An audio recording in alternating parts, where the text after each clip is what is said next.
बंधुगण नमस्कार। आपण समस्ते जानिचंती जे महानदी आमर माँ आमर जीवन रेखा गत किछि वर्ष हेलानी आमे देखुचे जे गोटे संघीय गणतंत्र रे उपरमुंड रे थिबा राज्य छत्तीसगढ़ तार निजर मनमानी करी पानी रो व्यापारीकरण करी पानी को 40 टी कंपनी को बिकी चली विभिन्न प्रकार जगार बैरेज करी डाइक करी बालीबंध करी पानी को रोकुचंती। अनेक चेष्टा करागला जे केमिति गोटे केंद्र रो इंटरवेंशन रे गोटे बाटोटे फिटू आम शासन काल रे से बाटो फिटेइबा पाई उद्यम करागला नहीं। तापरे बाध्य होई ओडिशा सुप्रीम कोर्ट को गला। सुप्रीम कोर्ट रो निर्देश रे ट्रिब्यूनल रे महानदी जल विवाद ट्रिब्यूनल टे गठन करागला। आज थिला महानदी जल विवाद ट्रिब्यूनल रे 50तम सुनानी। से सुनानी रे जेतबेले सारा राज्य अपेक्षा करी बसिछि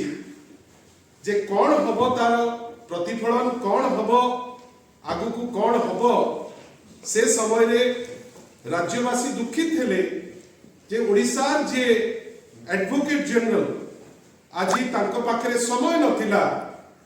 जे सीए जाइकिरी से सुनानी रे उपस्थित रहिबे। ताकू नहीं माननीय विरोधी दल नेता बिजू जनता दल रो सभापति गोटे प्रश्न करथिले जे महानदी जेहेतु जीवन रेखा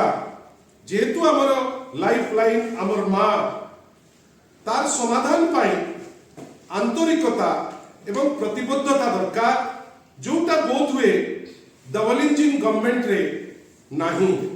जोथि पाई एते गुरुत्वपूर्ण सुनानी रे आज एजी उपस्थित रही पारले नाही।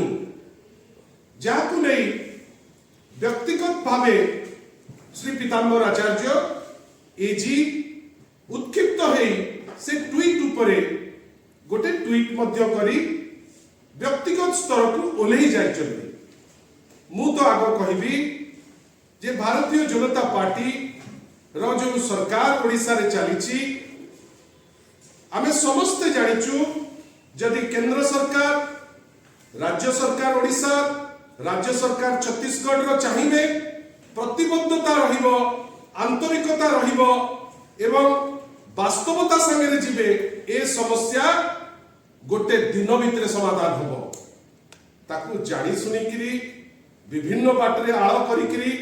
तळमुंडरे पानी नाही पीबा पाई चासी माने चाष करिबा पाई पानी नाही मत्स्यजीवी को पाई पानी नाही कोटी कोटी लोक डिपेंडेंट तांको पे व्यवस्था नाही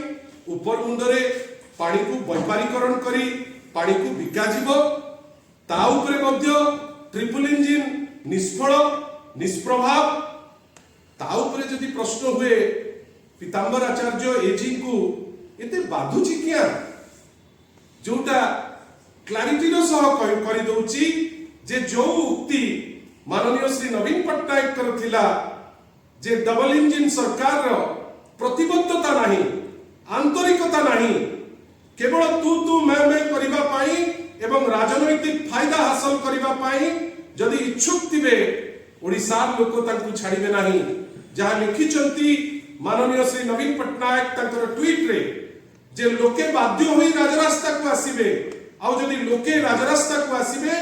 बिजू जनता दल तांको संगे निश्चित भावे रहिबे। ओडिशार सबुठारु लार्जेस्ट पार्टी हिसाब रे ओडिशार 4.5 कोटी ओडिया जाकु भलो पार्टी माननीय श्री नवीन पट्टनायक जार सभापति जहाँ लिखिचंती वास्तव रे